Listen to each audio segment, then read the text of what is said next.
Enama ni usiku mwingine ambao bila shaka tunamalizia matangazo ya soka.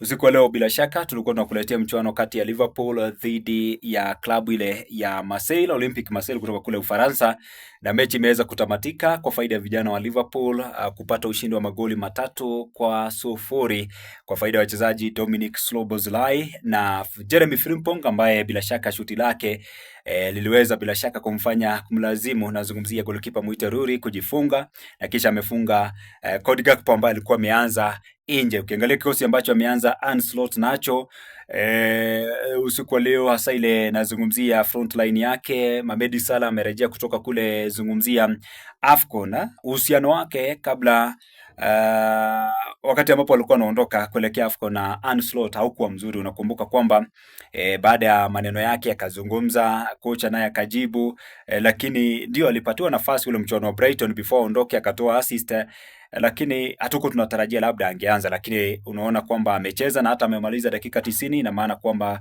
ushirikiano wake ama anazungumzie the relationship yake na kocha Ancelotti labda tunaweza kuiona labda imeanza kurejea. Kwa hivyo ni ushindi mkubwa kwa Liverpool. Mohamed Salah pale mbele, Hugo Ekitike wameshirikiana vizuri. Zungumzia mchezaji muite Florian Wirtz, amekuwa kuzunguka sana na amecheza vizuri sana. Olympique Marseille wamekuwa na mchezo mzuri, ukiangalia na wao timu yake Muitaliano muite De Zerbi. Ni timu ambayo nazungumzia iko na vipaji wengi. Zungumzia mchezaji muite Leonardo Baledi pale nyuma, goalkeeper pia mzuri, Argentina. Ukiangazia pia mchezaji Pavard amejituma siku ya leo. Bahati tu imekosekana kiungo cha kati, zungumzia kina Kodobia, zungumzia Hobia, pamoja na Mason Greenwood ambaye bila shaka mashuti yake yamekosa kulenga dira, lakini tumeona akiwapigisha shekilegi wachezaji wa Liverpool, hasa Milo Kekes pale katika ubao ule, nazungumzia wa kushoto. Kwa hivyo katika makala haya nilikuwa nimeangalia msimu huu Marseille katika michuano ambayo wamekuwa wakicheza UEFA Champions League, hawajaweza kutoka sare. Ni either washinde ama wapigwe, na unaona wanaendelesha mzururu huo wa kwamba hawajatoka sare mchuano wote. Kwa hivyo ukiwaangalia wanapoteza, wana alama 9, bado kazi ipo, ingawa wako katika alama mabano. Nazungumzia wanaweza cheza zile playoffs. Kwa sasa tunazungumzia nafasi ni ya playoffs, itabidi wangangane. Liverpool, kumbuka wiki kesho watakuwa kicheza dhidi ya Carabao kuhitimisha michuano yao. Wako nafasi, ukiangalia wamepanda alama zao 15 pale, ukizungumzia wamekuwa wakifanya vizuri, nafasi ya 4 katika michuano hii ya UEFA Champions League baada ya kumlindima Inter Milan. Wanaenda ugenini pia usiku wa leo, wanapata ushindi. Ni ushindi ambao bila shaka, kando na kwamba labda matokeo hayajakuwa mazuri kule ligi kuu ya Premier nchini Uingereza, lakini tuzungumzie kwa ujumla UEFA Champions League ni kombe ambalo labda Ancelotti atakuwa akiangazia, na anajua akiweza atapoteza pale Uingereza na aweze kuchukua UEFA Champions League, itakuwa basi ni hatua kubwa ambayo atakuwa ameifanya. Kwa hivyo wiki ijayo tutakuwa tukitarajia. Kumbuka kuna michuano ambayo imeweza kupigwa pia. Chelsea amepata ushindi dhidi ya Pafos 1-0, Caicedo akifunga. Timu ukiangalia Barcelona upande wa pili ugenini dhidi ya Slavia Praga, magoli 4-2 wamepata ushindi. Barcelona. Bayern amepata ushindi akiwa nyumbani 2-0 dhidi ya Union SG. Newcastle United kutoka Uingereza wamefanya vizuri pale nyumbani wakicheza dhidi ya PSV Eindhoven kutoka kule Uholanzi. Magoli inazungumzia kifungwa na Yoana Wissa kutoka DR Congo. Ukiangalia pia Anthony Gordon ambaye bila shaka sasa amesawazisha ile nazungumzia rekodi na akaweza bila shaka kupiga hatua kuwa mchezaji ambaye anachezea Newcastle na kufunga magoli mengi. Ukimwangalia msimu huu amekuwa akicheza vizuri.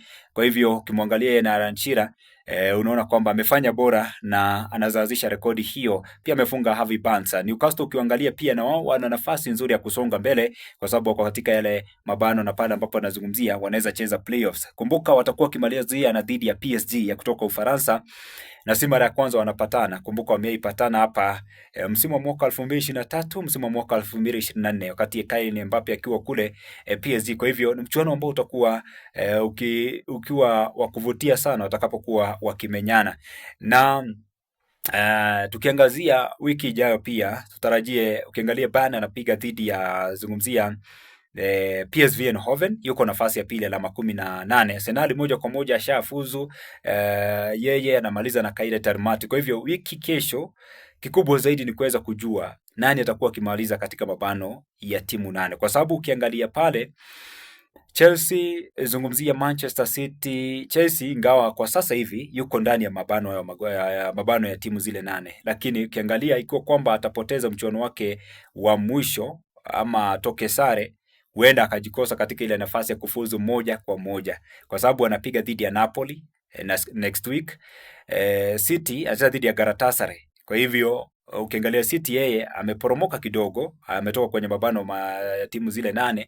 Unajua kila mtu anataka kutafuta nafasi ya kumaliza top 8 ili bila shaka atacheza zile playoffs. Kumbuka zile playoffs unacheza ndio uende round of 16. Kwa hivyo kikubwa zaidi tutazungumzia next week, tuweze kuona nani atakuwa akipata nafasi, nani atakuwa kikosa ile nafasi, na ukumbuke ni kutoka kuanzia nafasi ya 9 hadi 24, wale ndio wataweza kuwekwa kwenye ile mchezo ya playoffs. Unacheza nyumbani na away, alafu atakayeshinda anaenda kucheza na wale ambao watakuwa katika zile nafasi nazungumzia walimaliza nafasi 8 bora. Faida ya kumaliza ukiwa wa kwanza, lazima nakueleza Arsenal pia watakuwa kilenga kumaliza ukiwa nafasi ya kwanza round of 16, basi mpinzani unapewa kutoka ile wale ambao watakuwa wakicheza zile playoffs. Na sasa ndio inaweza kuwa faida, lakini upande wa pili pia ujue timu ambazo zinamaliza pale pia za kucheza zile playoffs, kuna timu kama City for example imalize pale, zungumzia ama timu nyingine ambazo unaona pale bado hazijaweza kuingia katika kama Inter, Atalanta wapo, so ni upatane na timu ambayo labda basi itakuwa inaleta ubabe, lakini ukimwangalia mwana Arsenal kufikia sasa yeye anaongoza. Kwa hivyo nitakomea hapo, lakini wiki ijayo tutarajia kikubwa zaidi, tutakuwa tukijua nani moja kwa moja kuanzia 1 hadi 8, na zaidi ya yote pia I think Arsenal, Bayern, Real Madrid ukiangalia na Liverpool, I think kwa usanjari huo labda waenda wakafuatana pale, ikiwa kama matokeo yatabadilika, ikiwa kama mtu ataweza kupata ushindi. Barcelona kumbuka pia wao wako nafasi ya chini, bado hawajaweza kuingia pale katika timu 8 bora. Kwa hivyo pia watakuwa kisaka bila shaka kupata ushindi katika mchuano wao wa mwisho watakapokuwa wakimalizia michezo ile ya makundi ama michezo ile ambayo katika ile tibu ambayo wanacheza ili tuelekee round of 16. Kwa hivyo siku ya leo ni michuano ya Europa, itakuwa ikirindima Fenerbahce dhidi ya Aston Villa mwendo wa saa 2 dakika 45. Tutakuwa pia tukiangazia kule kutakwenda vipi, lakini kufikia hapo nakomea. Tukijana wa jana kakapike wa Idhaka, yakiwa ni makala ya baada ya kipenga, mechi imekuwa namna gani.